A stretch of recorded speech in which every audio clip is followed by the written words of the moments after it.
BLEU score, 0.95. The model says it's nearly perfect. But look at what it actually generated. The score is high, and the answer is wrong. What if your metrics have been lying to you this entire time? Every AI system you've ever used is judged by numbers: accuracy, BLEU, perplexity. But these numbers can be catastrophically misleading. A spam filter with 99% accuracy might miss every single spam email. A translation model with a perfect BLEU score might produce gibberish. In this video, you'll learn which metrics actually matter, when each one lies, and how a new field, prompt engineering, is changing how we interact with AI entirely. After this, you'll never look at an AI benchmark the same way again. In the early days of NLP, evaluation was simple. Did the model get it right or wrong? Accuracy. That's it. But modern AI doesn't just classify. It generates text, translates languages, writes code, and answers questions. A single number can't capture all that. Today's evaluation landscape splits into two worlds. Classification metrics, for when the answer is yes or no, spam or not spam, positive or negative. And generation metrics, for when the model produces open-ended text. And bridging both worlds is a new discipline, prompt engineering, where how you ask the question matters as much as how you measure the answer.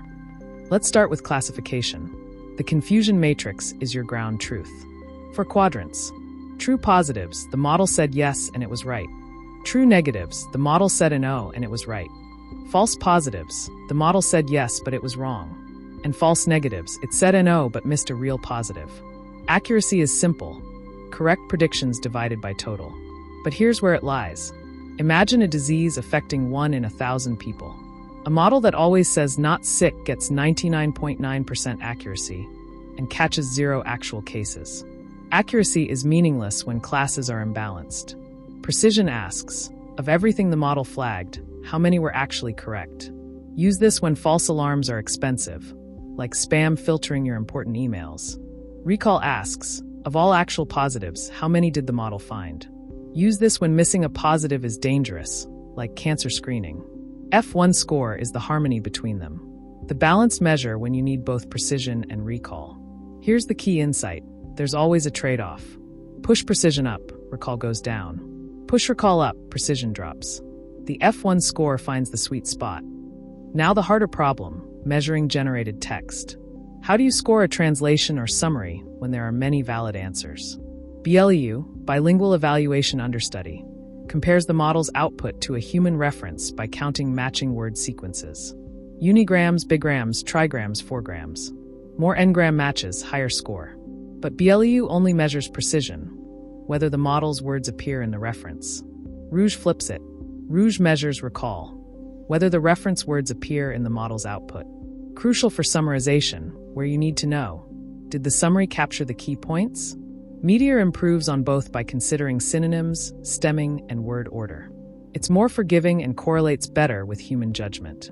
Then there's Perplexity, the language model's confidence score. Lower perplexity means the model is less surprised by the text. A perplexity of 10 means the model is choosing between 10 equally likely words at each step. Lower is better, but a model can have low perplexity and still produce boring, repetitive text.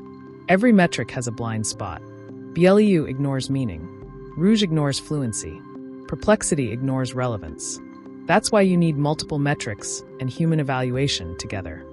Now here's where the world changes. With fine-tuning, you adapt the model's weights. With prompt engineering, you adapt its input. Same model, same parameters, completely different results, just by changing how you ask. The simplest technique, zero-shot prompting. Just describe the task. Translate this to French. No examples needed. Few-shot prompting adds examples directly in the prompt. Show the model 3 input-output pairs, and it follows the pattern. Instruction prompting gives the model a role and constraints. You are a medical expert. Answer in plain language. Be concise. The quality of your prompt can swing performance by 50 percentage points on the same model. Prompt engineering isn't just a trick, it's the new programming language for AI. But then came a discovery that nobody expected. In 2022, researchers added 4 words to a prompt. Let's think step by step. And suddenly models that failed at math started solving correctly. Not sometimes, consistently. Chain of thought prompting doesn't change the model at all. It changes how the model reasons. By forcing intermediate steps into the output, the model can solve problems it couldn't before. This shattered assumptions about what language models can and can't do. The capability was always there, locked behind the wrong prompt. But there's a dark side. Goodhart's law. When a measure becomes a target, it ceases to be a good measure. Models can learn to game BLEU scores by repeating reference phrases, producing high-scoring gibberish. They can minimize perplexity by being maximally generic. They can ace accuracy benchmarks while failing catastrophically on edge cases. The research community discovered that benchmark scores kept going up, while real-world performance plateaued. Models were learning to pass the test, not solve the problem.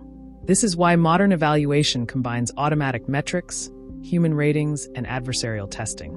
No single number tells the whole story. So what does this mean for you?